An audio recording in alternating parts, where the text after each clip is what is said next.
আসসালামু আলাইকুম। Hello everyone, welcome to শেষ সকাল ব্লগ। আমি ইতি শেষ সকাল ব্লগ থেকে বলছি।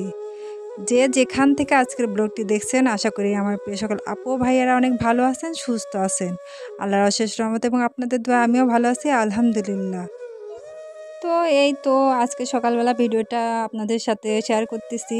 গতকাল বিকালে আমি এই গাছগুলো লাগাইছিলাম। তো আমার অনেক আগের যারা ভিউয়ার্স তারা তো জানেনই, আমি আমার বাসায় যখন থাকি তখন আমি এরকম গাছ লাগাতে পছন্দ করি।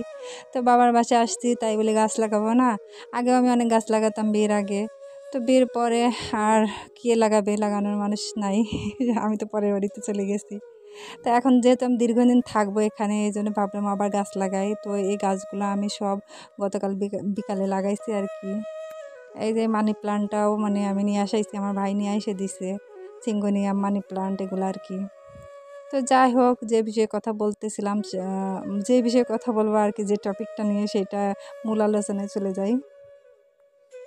আজকে আমি যে টপিকটা নিয়ে আলোচনা করব, এইটা আমি জানি আমার ম্যাক্সিমাম আপুদেরই লাইফে ঘটেছে, বিশেষ করে যাদের গ্রামে বিয়ে হয়েছে আর কি। তো গ্রামে যখন একটা মেয়ের বিয়ে হয়, সে শহরের মেয়ে হোক আর গ্রামের মেয়ে হোক, এই অভিজ্ঞতাটা তার লাইফে ঘটবেই আমি জানি। আর সেটা হচ্ছে ৩৬৫ দিনই তো একটা মেয়ে প্রতিদিন সুস্থ থাকতে পারে না, যে বিয়ের পরপরই হচ্ছে সে শ্বশুরবাড়িতে প্রতিদিন একই সময় একই টাইমে ঘুম থেকে উঠবে। তো কখনো যদি সেই মেয়েটার ঘুম থেকে উঠতে মানে 5:30 বা 6টার জায়গায় 7টা বেজে যায়, কি বলবো আর।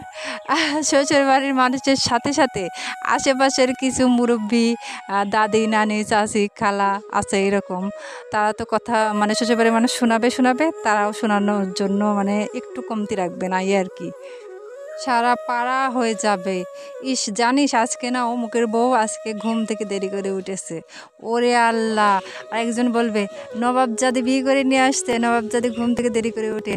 আরেকজন বলবে বাপ মা কি শিক্ষা দিছে, ঠিক আছে, এত দেরি করে ঘুম থেকে উঠে মানে মান সম্মান একেবারে সব কিছু তাদের ধুলোয় মিশে যায়। অথচ ঠিক সেম কাহিনিটা তাদের বাড়ির মেয়ের ক্ষেত্রে অন্যরকম। আমি আমার নিজের অভিজ্ঞতা থেকে বলতেছি, ঠিক আছে, এটা কোনো বানানো কাহিনী না। সেম ঘটনা আমার সাথে হয়েছে, আমারও গ্রামে বিয়ে হয়েছে। তো মানে একটা মেয়ে নতুন একটা পরিবেশে যায়, তাকে ওই নতুন পরিবেশের সাথে খাপ খাওয়াতে হয়। মানে আমি মনে করি প্রত্যেকটা আপু যারা বিবাহিত তারা জানে এই বিষয়গুলা, যে একটা মেয়ের একটা নতুন পরিবেশের সাথে কি বলবো, মিলে মিশে চলতে ফিরতে, মানে নতুন বিয়ে অবস্থায় তার উপর দিয়ে কী যায়, সেই অবস্থায় একটা মেয়ে কোনো দিন যদি একটু অসুস্থ হয় বা তার শারীরিকভাবে খারাপ লাগবে বা বাপের বাড়ি ছেড়ে আসতে তার মনটা খারাপ হতেই পারে, সে যে ঘুম থেকে একটু দেরিতে ওঠে, এটা নিয়ে তুলকালাম কাণ্ড বাঁধানোর তো কোনো প্রয়োজন আমি মনে করি না, ঠিক আছে। অথচ বাড়ির মেয়েটা 12টার সময় ঘুম থেকে উঠবে, তাতে তাদের কিচ্ছু যায় আসে না। এটা কেমন কি আমি জানি না। এই এই এই বিষয়গুলো না মানে আমাদের সমাজে সারা জীবন ধরে চলে আসতেছে, আর আমি মনে করি যে এটা চলতেই থাকবে, এর কোনো শেষ নেই। তো যাই হোক, অনেক কথা বললাম।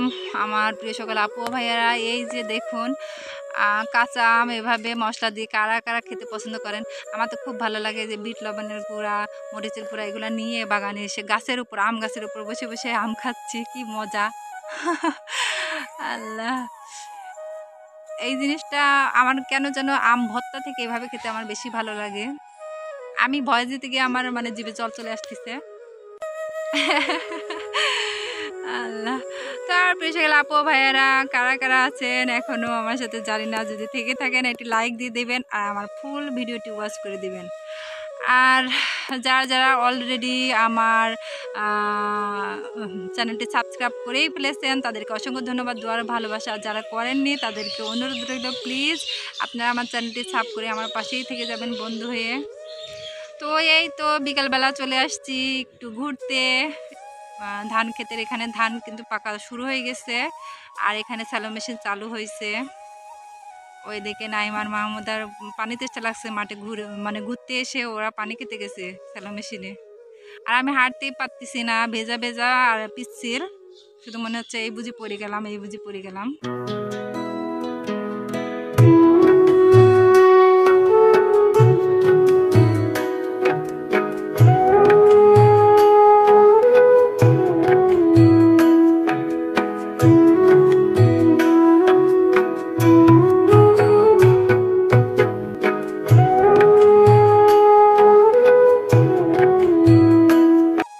প্রিয় সকল আপু ও ভাইয়ারা, আমার আজকের ভিডিওটি আপনাদের কেমন লাগলো কমেন্টে জানাতে একদম ভুলবেন না।